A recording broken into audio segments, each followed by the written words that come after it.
बताइए ना कहाँ बड़ी है। मैं बताता हूँ, चलिए मैं बताता हूँ। देखिए ये भाई साहब को इनको समस्या है कि बेरोजगारी बढ़ी है। कहाँ बेरोजगारी बढ़ी है? मैं बताता हूँ ना कैसे। तुम कहाँ रहते हो भैया? एक मिनट बागपत में रहता हूँ। कुल मिला के देखिए पिछले 3 साल में, अभी मैं कुछ दिन पहले ही एक ये डेटा देख रहा था। 3 साल पहले, पिछले 3 साल का मैं डेटा देख रहा था। कितना होता है, कितनी जीरो जाना है हमें नहीं पता। मतलब इकाई। सुनिए ये इंग्लिश नहीं जानते हम। अच्छा जाना है मैं बताता हूँ। अच्छा सुनो, 3 ट्रिलियन में जीरो कितनी होती है मैं बताता हूँ। ये अभी का डेटा है जिसमें 3 ट्रिलियन का इन्वेस्टमेंट यूपी में आया है। 3 ट्रिलियन में देखिए आज लो या कोई पैसा कहीं लगा आगे, मुझे तो बता दो कहीं लग रहा आगे। सुने तो वो पेड़ में थोड़ा ना लगेगा, तो कहाँ लगेगा? वो फैक्ट्री में लगेगा, बैंक में लग रहा है तो बता दो वहाँ लग गया। अब ये तुम यहाँ पर अगर सब्जी बेचकर, टिकट की बात ना करो, बात है किसान की उसकी। तुम यहाँ पर सब्जी बेचकर अगर गिनोगे तो तुम्हें नहीं पता लगेगा, आपको डेटा देखना पड़ेगा। वो 3 ट्रिलियन का जो है पिछले 3 साल में इन्वेस्टमेंट आई है। वो क्यों इन्वेस्टमेंट आई है? क्योंकि यूपी में लॉ एंड ऑर्डर जो है पहले से बेटर हुआ है। पिछले जब से योगी जी आए हैं अब तक 5100 समथिंग के करीब इनकाउंटर हुए हैं। वो इनकाउंटर जो है किसी भी, आपका इनकाउंटर तो नहीं हुआ, आप तो अपने काम धंधे में लगे हुए हैं। हाँ, नहीं होगा तो यानी कि इनकाउंटर उनका होगा जो बदमाश हाँ, तो 5000 मारेंगे उसे। भाई साहब 5100 से ज्यादा लोगों का इनकाउंटर हुआ है। इनकाउंटर उनके होंगे जो बदमाश हैं। हाँ बिल्कुल, तो यानी कि बदमाशों के इनकाउंटर हुए। कहाँ मरे हैं बदमाश? कहाँ मरे हैं बताओ ना। अरे तख्ती टांग करके भाई साहब, वो तख्ती टांग के थानों में जा रहे हैं। वही तो हम पूछ रहे हैं यार, अब कहाँ लगे हैं पैसा? एक मिनट अब आप आपसे अरे तो पेड़ में नहीं लगेगा भैया, वो फैक्ट्री में लगेगा पैसा। 5100 लाख तुम्हें वेरीफाई करवाएंगे। अरे रुको इधर देख भाई, 5100 लाख तुमसे वेरीफाई करवाएंगे भाई। अरे हेलो भैया, रखिए तुमने स्मेल आ रही है अपने पैसे की दारू भी रखी है ना। कोई बात नहीं, बोलना उनका अधिकार है। अरे इधर देख भाई, वो दारू बात इधर देखो। पढ़े लिखे हो? मैं गुंठा ठीक हूँ। देखो ना, पेपर भरोसा करते हो, पेपर में लिखा सही रहता है। जो अपना लिखूंगा वही सरकार अगर, अरे भाई तो तूने जब लिखा है, सरकार ये बोल रही है कि 5100 लोगों की 5100 लोगों को गुंडों को मारा गया, तो ये बात मानोगे नहीं मानोगे? नहीं मानोगे? सरकार की बात नहीं मानते हो, संविधान की बात नहीं मानते हो। 5100 में कितने? अरे भाई ये पी क्या, नए सरकार मानेगा, नए संविधान मानेगा, नए डेटा मानेगा, नए पेपर मानेगा, ये टिकैत को मानेगा। टिकैत बोलेगा वही मानेगा। ये ऐसे ही लोग हैं मैडम, जो भी बताया जा रहा था। मेरी बात सुनिए, 300 रुपए में मतलब लेबर इकट्ठी करा के है ये हमारी आंखों के देख सामने है। अरे ये दारू पिया हुआ है और ये भी शराब पीता किया इसने भी। नहीं झगड़ा मत करना। देखिए ये सही बोल रहा है, इन्होंने सही बोला कि समझे? 300 रुपए की झाड़ी, 500 रुपए, ये 1500 रुपए का दिहाड़ी लेके ये कर रहा है। यार ये भी 500 रुपए की झाड़ी पे मतलब ये भी आया हो, ऐसे ही लोग आए हुए समझे? हैं यहाँ पे। तो यहाँ जो भी लोग हैं वो सारे लोग इसी तरीका के हैं, दारू पीना और इनका काम है आस पास सोसाइटी में घूमना, गंदे कमेंट करना, ये इनका काम है, समझे? और इनकी कोई ऐसी बात नहीं है, ना ही हमें इनसे आपत्ति है। आपत्ति केवल इस बात से है कि हमारा रोड जाम बिल्कुल ब्लॉक है, आने जाने वालों को बहुत बड़ी समस्या है और भविष्य में भी यही समस्या हमारे सामने दिख रही है अभी। क्यों जी? तो मैडम मैं उस पॉइंट के ऊपर आ रहा था कि यूपी में पिछले 3 साल का मैं डेटा देख रहा था। अभी कुछ दिन पहले मैं रिपोर्ट पढ़ रहा था, उसमें लगभग 3 ट्रिलियन का इन्वेस्टमेंट यूपी में हुआ है। यानी कि वो 3 ट्रिलियन का इन्वेस्टमेंट हुआ, कहीं ना कहीं वो रोजगार तो जनरेट करेगा। वो ऐसा तो नहीं है कि कहीं पर भी जाकर किसी बैंक में जमा हो गया और उसका कोई रोजगार नहीं डेवलप हो रहा है। तो वो रोजगार, इतना इन्वेस्टमेंट हुआ है तो उसका इम्पैक्ट जो है ना धीरे धीरे दिखाई देगा। जब प्रोडक्शन चालू होगा, वो मटेरियल आगे निकलेगा। आज वो इन्वेस्टमेंट आया है, यानी कि वो फैक्ट्रियाँ खड़ी हो रही हैं। आप देखिए कि जब 2014 में मोदी सरकार आई थी तो भारत में मैन्युफैक्चरिंग का क्या हालत था। मोदी जी ने एक एजेंडा लिया, मेक इन इंडिया। आज मेक इन इंडिया का एक ऐसा है कि आप ये देखिए कि गवर्नमेंट में कोई भी परचेज होती है उसमें मेक इन इंडिया का कंडीशन है कि अगर वो प्रोडक्ट मेक इन इंडिया है तो वो भारत सरकार का कोई भी डिपार्टमेंट या राज्य की सरकार है वो उसको खरीदेंगी, नहीं तो नहीं खरीद सकती हैं। उसका इम्पैक्ट देखिए। जो सरकार के डिपार्टमेंट थे जो बाहर से खरीदते थे वो मेजरली क्या होता था, या तो चाइना से उसमें प्रोडक्ट आता था, या जापान का होता है, या दूसरी कंट्रीज़ का था। भारत में मैन्युफैक्चरर को वो सपोर्ट नहीं मिलती थी। अब इसके चलते जो है, क्योंकि मैं भी एक बिजनेसमैन हूँ, मेरा भी अपना मेजरली गवर्नमेंट में इसमें कॉन्ट्रैक्ट्स होते हैं। इनिशियली हम क्या थे कि बड़ी कंपनियाँ जो बाहर की फॉरेन कंपनी थी उनके साथ क्योंकि प्रोडक्ट अच्छा था, बिकता तो हम बेचते थे। आज लेकिन अब हमें भी स्ट्रैटेजी चेंज करनी पड़ी है। रीज़न कि मेक इन इंडिया का उसमें क्लॉज आ गया है। मेक इन इंडिया के बिना जो है वो प्रोडक्ट भारत सरकार में नहीं बेचा जा सकता है। उसका इम्पैक्ट ये हुआ कि एक हमारी ही जिसमें टेलीकॉम की कंपनी है, मैं एक प्रैक्टिकल एग्जांपल आपको बताता हूँ। उनका जो टर्नओवर जो था 2014 में जब मैंने देखा था सिर्फ 26 करोड़ था। आज 2021 आते आते उनका जो है टर्नओवर जो है 125 करोड़ क्रॉस कर गया है। रीज़न क्या था? मेक इन इंडिया का उसका इम्पैक्ट रहा है जो मोदी सरकार ने इसको किया है। तीसरा, मैं एक बहुत प्रैक्टिकल जो मैं अपने पर्सनल एक्सपीरियंस आपको मैं शेयर करना चाहता हूँ। यहाँ से कहीं पर भी हम अगर आगे यूपी में कहीं भी किसी जगह जाते थे, गाड़ी खड़ी करते थे तो गाड़ी में हम डबल लॉक लगा के जाते थे कि गाड़ी यार उठ ना जाए। आज वो डर से मन से ख़त्म हो गया है। गाड़ी हम कहीं पर भी जाते हैं चुपचाप अपना गाड़ी खड़ के, वो डर हमारे इसमें नहीं रहा है। लॉ एंड ऑर्डर पहले से बेटर हुई है।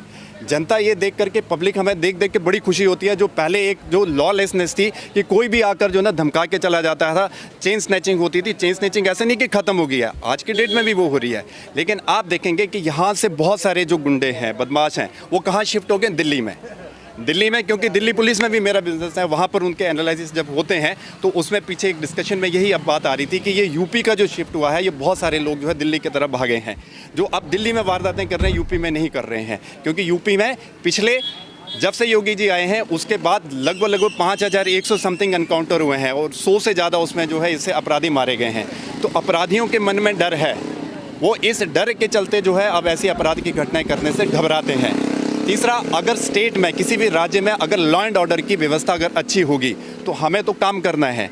हम अपना जो भी है, दुकान वाला है, अपना कोई रिक्शा चलाता है, अपना व्यवसाय करता है, कोई भी काम करता है, अगर उसको मालूम है, उसको कोई डर नहीं है तो खुल के काम करेगा। सरकार आके किसी के घर में राशन नहीं देगी, एक्सेप्ट जो है कुछ एक पीछे परिस्थितियाँ आई थी जिसमें सरकार ने राशन इस तरह से बांटा था।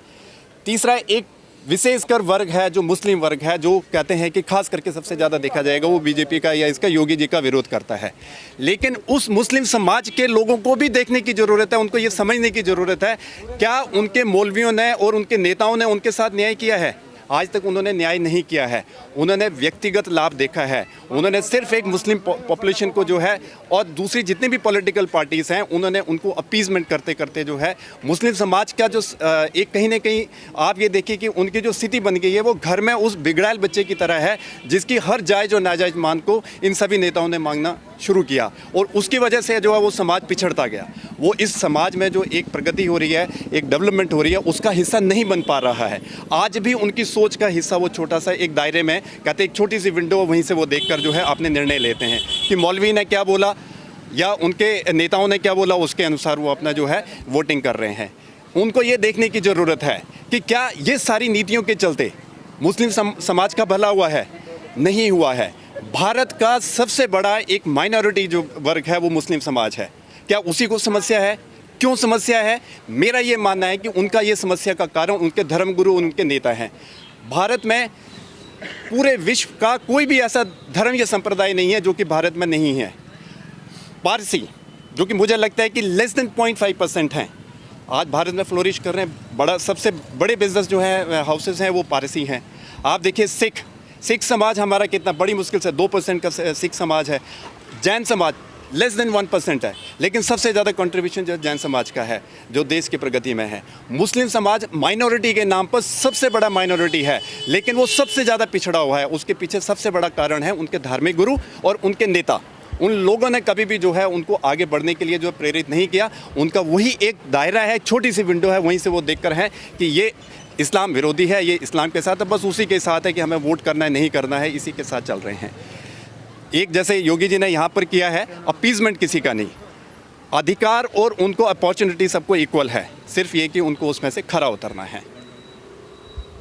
बिल्कुल सही बात है। सर ने जितनी बातें बताई सारी फैक्टर के साथ बताई कि सरकार अच्छा काम कर रही है। सर ने पूरे फैक्टर के साथ बताया क्योंकि सर ने एनालिसिस करा है। प्राइवेट सेक्टर गवर्नमेंट सेक्टर से सर का पूरा लिंक रहा है। तो आप कितना देना चाहती हैं सरकार को? देखिए देने के लिए तो देखिए अगर जनरल में हल्के में बोले तो 10 में से 11 मन करता है, लेकिन हाँ ठीक है 10 में से 9 तो हम फिर भी देंगे। स्कोप इम्प्रूवमेंट का हमेशा रहता है, तो क्योंकि अभी कुछ चीज़ें हैं जो कि होनी है, कुछ अभी पहले से सफाई व्यवस्था हुई है, लेकिन कुछ अभी भी सरकारी जो अधिकारी हैं वो पूरी तरह से कंट्रोल में नहीं आए हैं। उनको अभी जो है पूरे की पूरी तरह इसमें लाना की ज़रूरत है, तो 10 में से 9 तो हम दे सकते हैं। चलिए ठीक है। सर आपका नाम? मेरा नाम रोहित है। रोहित है। हाँ। सर ये बताइए, पहले तो आप यूपी में किसकी सरकार देखना चाहते हैं? मैं यूपी में इस बार भी योगी जी की सरकार देखना चाहता हूँ। इस बार भी योगी जी की सरकार हाँ। देखना चाहते हैं? किसी विपक्षी की सरकार मतलब क्यों नहीं देखना चाहते हैं आप? विपक्षी की सरकार इसलिए देखना नहीं चाहता हूँ क्योंकि जब से मैं 18 साल का हुआ हूँ और जब से मैंने मतदान देना शुरू किया है, मैंने हमेशा लॉ एंड ऑर्डर और एजुकेशन को सबसे ऊपर देखा है। उसमें आपका मेडिकल सर्विसेज भी ऊपर होनी चाहिए। लॉ एंड ऑर्डर का जो इस समय सिचुएशन है ना, ये आज से पहले कभी भी नहीं थी।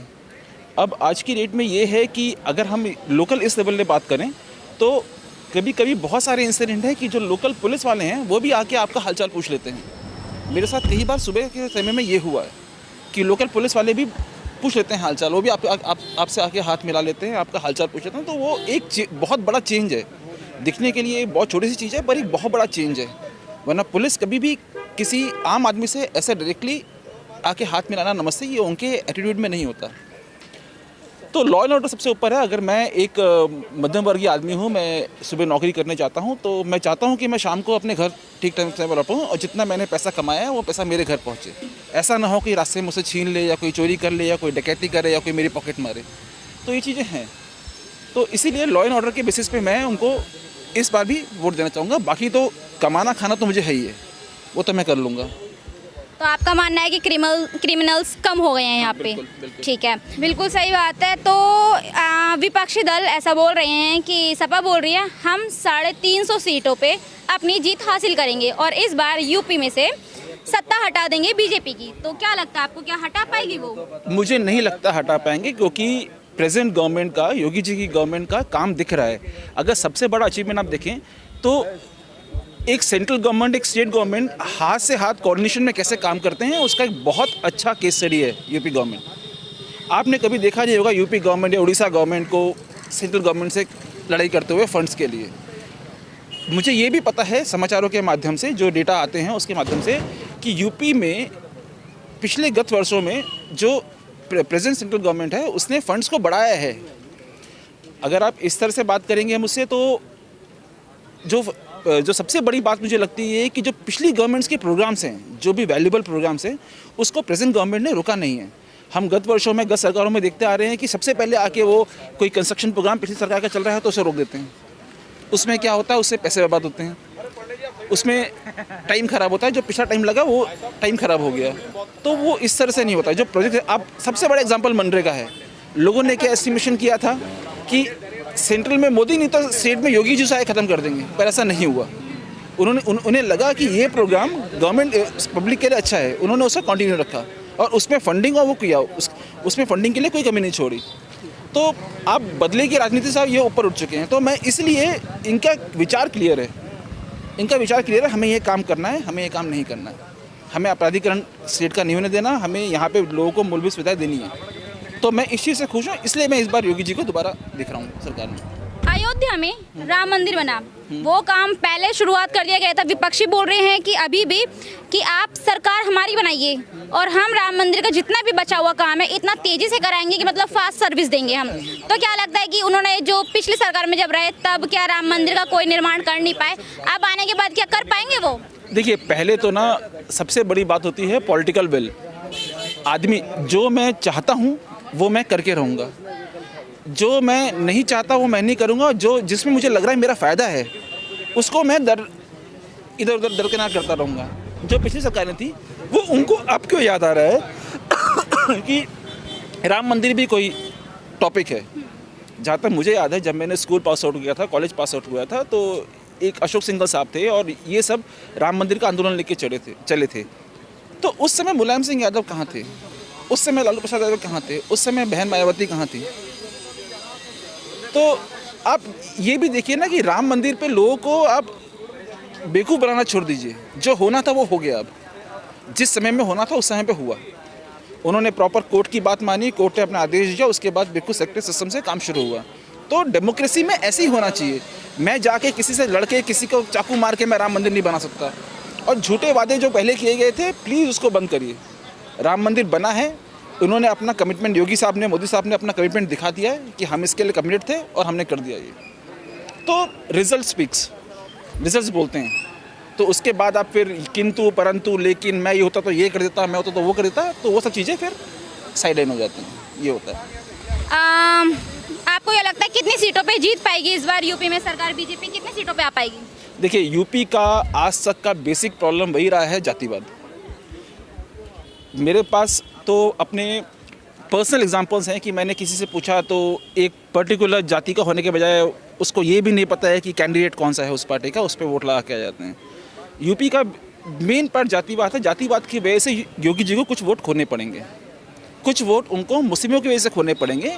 क्योंकि देखिए, जब एक चीफ मिनिस्टर और एक प्रधानमंत्री जब काम करते हैं ना, तो वो काम ये नहीं करते कि वो हिंदू के लिए काम कर रहे हैं, मुसलमान के लिए काम कर रहे हैं, ऊंची जाति से इनके, वो काम करते हैं पब्लिक के लिए। अगर 4 किलो चावल देने की बात हुई है पीडीएस में, तो 4 किलो चावल हर एक को जाएगा। उसमें राशन कार्ड पे नाम नहीं देखा जाता किसका नाम है, वो रोहित है या रहीम है, वो नहीं देखा जाता है। तो अगर आप ये बात करेंगे तो कुछ सीट्स उनको जो जातिवाद की वजह से कुछ सीटें उन्हें खोनी पड़ेगी। पर मैं ये एक्सपेक्ट करता हूँ कि अब लोग समझदार हो गए हैं, अब लोग समझदार हो गए हैं, वो पार्टी पॉलिटिक्स से ऊपर उठ गए हैं। वो जो काम कर रहा है उनके लिए उसको वोट देते हैं। तो हमें इसके लिए देखना पड़ेगा उनके लोकल लेवल पे एमएलए कितने काम कर रहे हैं। मैं आपको ये बात भी माननी पड़ेगी कि सारे एमएलएज ही बहुत ईमानदारी से काम नहीं कर रहे, तो वहाँ पे उनको जरूर 4-5 सीटें खोनी पड़ेंगी। तो मैं ये मान के चल रहा हूँ बहुमत तो निश्चित है, बहुमत तो निश्चित है।